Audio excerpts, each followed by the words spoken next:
Jennifer Neveu. Good morning. How are you guys? Good morning. Good morning. And happy anniversary. Thank you. Thank you. Okay, so let's now take that all down and chip away at it. No, I'm kidding. I'm kidding. And by the way, this was your idea, Scott. I just want to say, and it is a good idea because it's not to say that you guys aren't on the same page as far as exercise and stuff, but there are many couples. One may want to exercise more than the other, or, just because of timing, it doesn't work. And I'm wondering, how much do you hear of that, when you get people coming into the dojo saying, oh, I really want to exercise, but we can't because, my partner wants to do this or whatever, and seeing people trying to mesh together when it comes to exercise? I think that there are a few different layers to that. If we look at the couples with the newborns or the small children, it's hard for them to balance that couple portion of it, working out together, or, whether it's classes or, martial arts classes or even an activity like going for a run, stuff that you can't do together when you have little ones at home is sort of one layer of it. And then, just as relationships go on, just general interest or, employment, all that sort of stuff, all those factors play into whether or not couples can gel for, getting their timing right. I think that's the biggest one, is sometimes just timing. Yeah, and it is difficult. Well, let me ask you guys, have you found that your exercise habits have changed? And, have you guys grown closer together, or were you totally separate when you first met as far as exercise? Well, we both sort of had a workout time that we sort of scheduled, and then now with the business, it's sort of taken off a bit, and so Jennifer's doing all the fitness classes in the morning, and that just so happens to be my workout time. But at the same time, we notice it. If there's a point where we go, hey, you know what, we haven't worked out for a while, then we make sure we try to schedule something together. It's sort of different with us, too, because we're both in a fitness business. So we see each other and work out with each other a lot during the week, but we definitely still have to schedule it. Well, I guess the question, too, and I'll ask this to you, Jennifer, is it important that couples work out together, or just they at least get some exercise in, whether it's together or apart?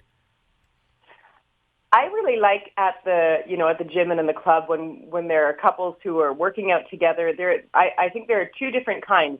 The kinds that do the workout together, like they're pushing each other and training with each other, and then there are others who just like to attend at the same time, and one does one thing and one does the other. I think that connection is really, really important for a lot of partners.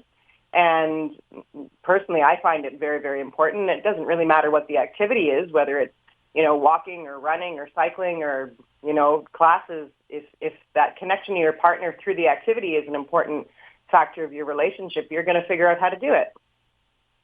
What is the worst sabotage you've ever heard? I was talking about this earlier this morning, and sometimes, the partners aren't necessarily on the same page. Maybe one wants to exercise more than the other. And it could be, for example, someone going out for a run. And, I'm going to go for a run and I'll be back. Oh, okay, you're going to, okay, no, I'll be fine. Yeah, you're right. The guilt portion is pretty brutal. And on a few layers there. So if the one partner, like you're referring to, just isn't going to participate, that sort of, sulky feeling of, hey, I'm being left behind, and there you go doing your thing again, is, that's a level of dishonesty. I mean, you got to be honest with that stuff. If you're feeling left out and you're feeling like you want to participate, then that's got to be talked about. There's another part where, we know several professional athletes in different sports and things like that, and those guys are away training for hours and hours and hours at a time and can't take their spouses with them. And so if you're in that kind of relationship with that kind of a person, you've got to be able to accept that that's their timing. And I guess you'd have to look at it as, in some way, well, it's their profession, right? Yeah, absolutely. But I think the other aspect of it is not just the exercise portion, but is the nutrition and diet part of it. And if one of the partners is working hard to try to eat in a more healthy way or to follow a particular diet plan, I think it's important for that person to be honest with their partner in terms of what their needs are. And if they feel like, they don't want to be eating chips or, drinking wine on a Wednesday night and their partner is happily just doing it right in front of them, that's hard to feel like you guys are on the same team.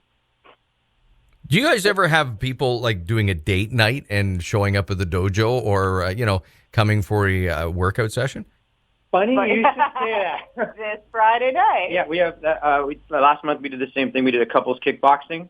And so Friday night, which I don't even know why I didn't think of it as a tie-in for today. But, this Friday night, 7 o'clock, couples kickboxing. And last month, it was great. We watched husbands and wives beat each other up. It was fantastic. No, they're not beating each other up. They're learning the drills. Yeah, learning the drills. But basically, we do stuff where they're with pads, so that one partner will be able to hold the pads, the other person will learn some technique. There's a bit of a self-defense component to it, but mostly it's just a lot of fun. I try to do interval training with them, and I find it's interesting. Like last month, we got the couples to actually do some drills where they were competing against each other, and so now it's sort of not only date night, but it's games night, between the couples. Oh yeah, see, I got to ask about that because couples can be very, very competitive. When wait a minute, no, well, Dave and Joanne, no way, we're going to let them beat us, And that's exactly what happened. Last month we had some very highly competitive couples in there. A few members who are in law enforcement, and there was no way that they were going to lose those games. So how long is this program going to go on, or was this just a short-term thing? Well, normally we run regular kickboxing classes, but we just can't do that right now.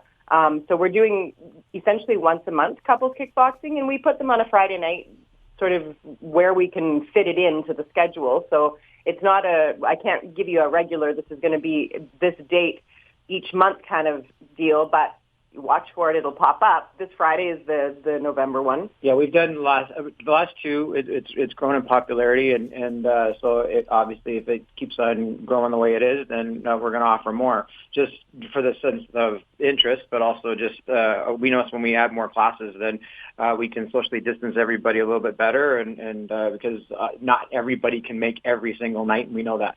Boy, I can see this, that control emotion, especially with people so frustrated with COVID and not able to do so many things, how this would be so beneficial. I just saw a news article this morning that was just talking about how there's a massive surge in couples who are seeking advice on separation and divorce right now because of the stress levels that's happening. And, if only for the endorphin release of exercise, go and do something together and work out and get out of your own head for the sake of just the healthiness of yourself and of your relationship. Yeah, there's a reason people get together, and it's not because they want to live their lives separate. So if they can find any activity, and like we're obviously advocating fitness classes or working out, but it could be anything. It could be cribbage, it could be euchre. It could, if you started this life with this person and you wanted to be a partner, then go be a partner. And if it's something where your spouse isn't in an activity and that you're interested in, I think support is probably the best way you can be a partner. Yeah, and we're not supporting or endorsing in any way full contact cribbage, by the way. So. Oh, well, then we're out because that's how it goes okay. For us. No, well, thank you for the heads up. If I ever get the cribbage invite, I'll remember. No. That's a two-person game. It's just me and Scott, and it comes with a full happy dance when one of us wins. Oh, wow. Helmets are not optional. Nope. And face masks. No, that's... Nope. So if somebody is interested in that class, how can they sign up? They can go to our website, okamikai.com, okamikai.com, or we're on Facebook, Instagram. Like you Google us, we're there. Well, I just want to say happy anniversary once again, and it is great to see a success story, and you guys certainly are a success story as a couple, and thank you for taking time to talk to us. Well, thanks, but we know that I'm a little more successful than her, right? Oh, no. I'll just hang up the phone now and wish you good luck on the rest of your day, Scott. Let's go play cribbage. I was going to say, I think I smell a cribbage game coming. Yeah, and some kickboxing. Mm-hmm. You guys stay well, and we'll catch up again soon. Thanks, Dan. Take care. Bye-bye. That is Scott Campsall and Jennifer Neveu. They're celebrating their anniversary, at least they were yesterday, from Okami Kai. And again, that course is coming up. The kickboxing course with instruction is coming up this Friday. Get more at their website at Okami Kai.